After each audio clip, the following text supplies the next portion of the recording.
Армысыздар, құрметті ұстаздар, оқушылар және де қадірменді қонақтар.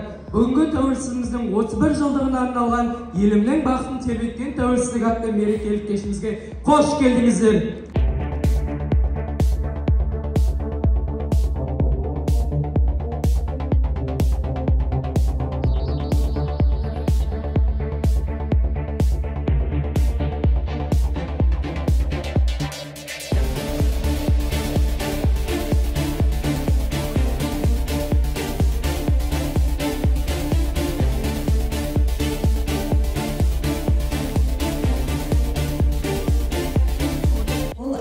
Мемлекеттің ғасырлар, замандар бойы өмір сүре отырып, жаңа заманда өзінің егемендігін алған тарихи кезең.